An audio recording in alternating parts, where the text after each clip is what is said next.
मैं हूं अंकित कुमार और इस समय हम पहुंचे हैं बिहार राज्य गया जी में स्थित शक्तिपीठ मंदिर।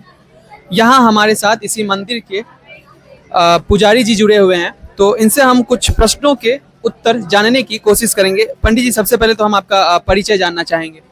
आकाश जयदेवगिरी मेरा नाम हुआ और मंदिर के मुख्य रूप से पुजारी वंशावली में एक छोटा सा अंग भाग हूँ और माँ की सेवा में यहाँ तत्पर उपस्थित हूँ और अपना और भी निजी कार्य क्षेत्र में संभालता हूँ।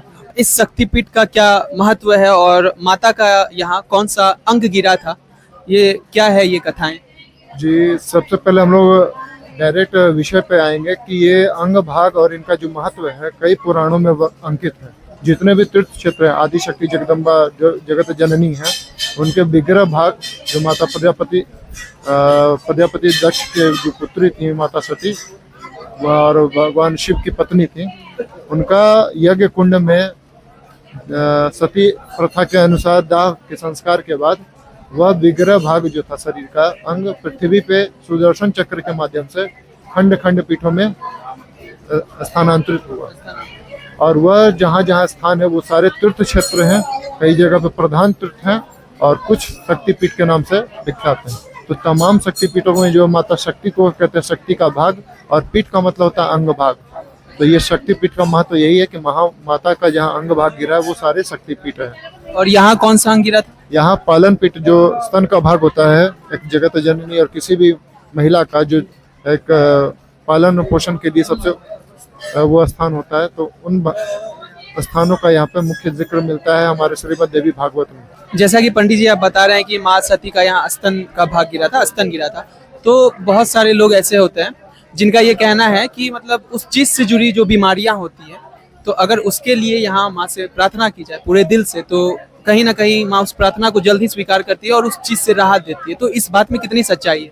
देखिए, सबसे पहले स्थानों का वर्णन हमारे यहाँ, देखिए हमारा जो धर्म है प्योर वैज्ञानिक धर्म, शुद्ध रूप से वैज्ञानिक धर्म है और यहाँ हर चीज का जुड़ा हुआ एक तथ्य है और तथ्य की सफलतम जो उसका रिजल्ट है, फल है, परीक्षण फल है, तो वो साक्ष्य हम लोग को यहाँ दिखाई पड़ता है। हम लोग यहाँ अलग अलग पीड़ा में पीड़ित होकर गया तीर्थ क्षेत्र में, पितृ तीर्थ क्षेत्र में जब आप श्राद्ध करते हैं इस निमित्त अपने पितरों के निमित्त, तो उन चीजों के दान, उनके मोक्ष गति के लिए उस जल तर्पण से, उस पिंड प्रदान से तुरंत और त्वरित उसका रिजल्ट मिलता है कि अपने पितरों को शांति मिलती है। घर में उसका महसूस होता है कि शांति का वातावरण, मन शांति होती है और कुल की वृद्धि होनी प्रारंभ हो जाती है। यहाँ गया जी में पंडित जी जैसे विष्णुपद मंदिर है, वहाँ भी पिंडदान किए जाते हैं और फाल्गु नदी के किनारे भी लोग करते हैं, तो यहाँ भी क्या पिंडदान होता है? सबसे पहले पिंड प्रधान क्षेत्र ही है गया जी, क्योंकि गयासुर जो नामक के गया जी थे वो ब्रह्मा जी के पुत्र थे, एक तो दैवीय स्वरूप, लेकिन वृत्ति उनकी राक्षसी थी,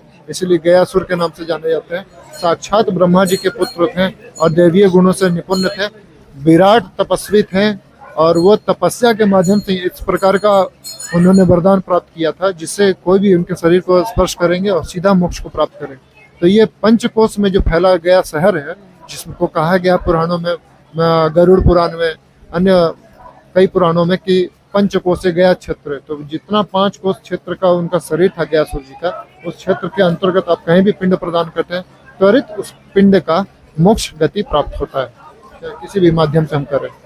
अच्छा, हमारा जो पंडित जी हिंदू धर्म है ये बहुत ही प्यारा धर्म है और बहुत ही एक तरीके से चमत्कारी भी कह सकते हैं। हिंदू धर्म में लगभग जितने भी मंदिर हैं देवी देवताओं के, कहीं ना कहीं हमें कुछ ना कुछ चमत्कार देखने को मिलता है। जैसे अभी पिछले साल राधा कृष्ण मंदिर में आग लगा था, वृंदावन का कहानी है, तो वहाँ अचानक से तेज बारिश शुरू हो गई, तो कहीं भगवान को स्नान कराने के लिए माँ गंगा खुद आती है, जैसे प्रयागराज में लेटे हुए हनुमान जी हो गए। तो क्या इस शक्तिपीठ में कभी ऐसा कोई चमत्कार आपने देखा, ऐसा कुछ हुआ है यहाँ? बहुत ही सुंदर आपका प्रश्न है और मैं आपके चैनल के माध्यम से चाहूंगा कि जितने भी हमारे श्रोता बंधु हैं इस विषय को थोड़ा सा ध्यान से सुने। आपको और हमको सभी लोगों को कहीं ना कहीं जानकारी कि हमारे यहाँ जो वर्ष फल है उसमें चतुर्मास का वर्णन है। जब भगवान नारायण निंद्रा की अवस्था में जाते हैं, जो देवशयनी एकादशी होता है, वहां से उनका चतुर्मास प्रारंभ होता है, जिसमें सावन प्रारंभ होता है, तो भगवान शिव पूरी सृष्टि की गतिविधि संभालते हैं। वैसे ही पितृपक्ष आती है तो पितृ देवता गतिविधि संभालते हैं। तो विभिन्न प्रकार की इस प्रथाओं के बीच में जितना है, जैसे दुर्गा पूजा आता है आश्विन मास में, तो फिर माता दुर्गा नवदुर्गा इन गतिविधियों को संभालती है। तो इस प्रकार से पूरा गतिविधि जो है चतुर्मास का, ये भगवान और ईश्वर और प्रकृति से जुड़ा हुआ स्पष्ट संदेश है और इसी माध्यम से गतिविधि चलती है। जैसे हमारे यहाँ अगर भगवान सूर्य नारायण की ऊर्जा अगर प्राप्त ना हो एक साइंस के माध्यम से, कि सोलर एनर्जी ना हो, तो जीवन होना ही असंभव है। तो ये साक्षात जो वैज्ञानिक दृष्टिकोण है, इसका साक्ष्य हमारे यहाँ, और प्योर वैज्ञानिक धर्म है ये हमारा सनातन धर्म।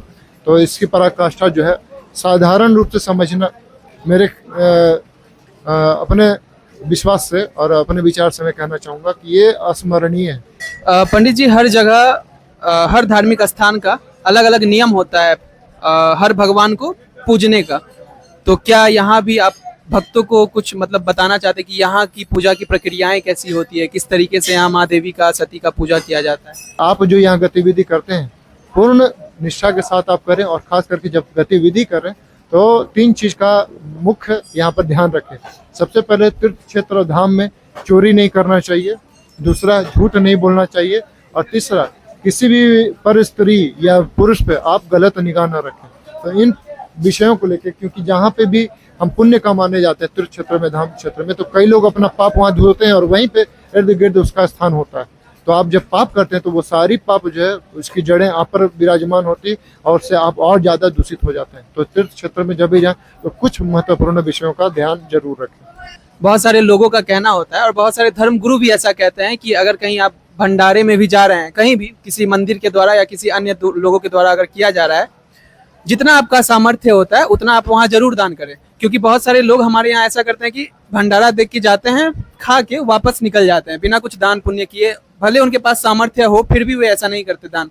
देखिए, भगवान नारायण से हम लोग कामना भी करते हैं, या फिर कोई भी देवी देवता, चाहे हम अपने पिता पुत्र या फिर हमें जो वंशानुगत, लगभग हमारे यहाँ ये प्रथा है कि हमारे पिता का कुछ कर्म किया हुआ, हमारे पितरों का कर्म किया हुआ, हमारा घर हो, परिवार हो, तो ये सुख संपदा जो होता है हमारी पीढ़ी दर पीढ़ी उनके कर्मों के माध्यम से हम लोग को प्राप्त होता है।